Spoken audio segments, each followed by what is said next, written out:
This is a Crunch Fat Boy 12, and it's just about 20 years old. I've had these for some time just sitting around. Not even sure how I got them, but it's now turning into a Tech Stuff Tuesday. So this is the sub. It was made in the USA, which is how we know it's old.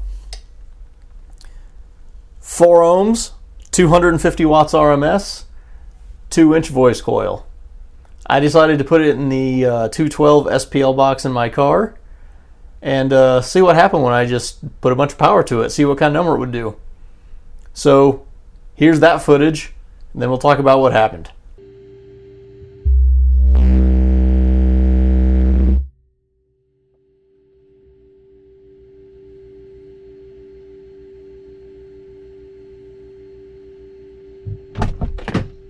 Okay, so at the end of that, it did not look like they were happy. I have not been letting this sit between burps, as you can tell. That one feels a little crispy. That one seems like okay. That one seems like we may have a failure. That doesn't smell very good either. It's a 151.3 at 5,499 watts.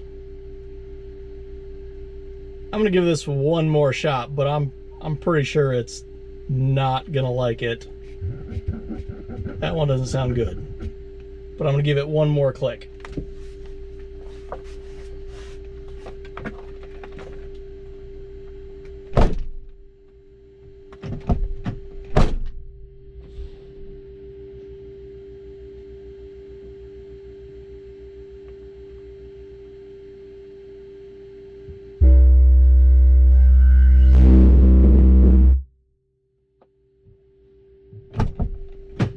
Yeah, I don't want to end up damaging the amp. That was not happy.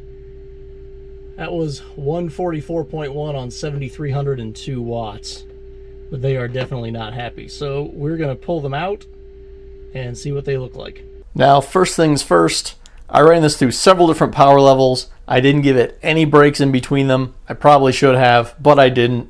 So here are all the SPL results at the different power. And this is the end result. Now, I posted this picture on social media a couple weeks ago and asked, guess what sub this is? This was the sub. A lot of people guessed one specific manufacturer. That's kind of alarming that that's the expectation because they sell so many of them, people keep buying them. But if you look on Instagram, look on Facebook, is the links to those below. You can kind of see what people were saying and what they were guessing, but this was it, the Crunch Fat Boy. And here's what happened. Now we don't have much of a coil here. The remainder of the coil, this much of it is down in the motor. So that's going to be difficult to get back out. But there's a hole blown in the side of it right there. And that was the result of it unwinding, blew out here. And obviously it had no connection, so it was just friction right here. And then it just came loose. So burn wise, yeah, there's some heat right here in the middle, and the bottom of the coil, what I can see of it is more this color. But yeah, that explosion right there, that's what did it. And that is just from current. It couldn't handle it. You can see from the amount of power that was put on it. This one just did not like it. The other one still plays. It still reads okay. But this one, I'm guessing it was seeing a little bit different impedance from the sub positioning. That seems to be very common. The subs on one side move just a little bit more than the one on the other side. So one's getting a little bit more power. Impedance is different between the two subs in that same enclosure. But this is what happened. And that does go to show, you can tell how much power was put on it.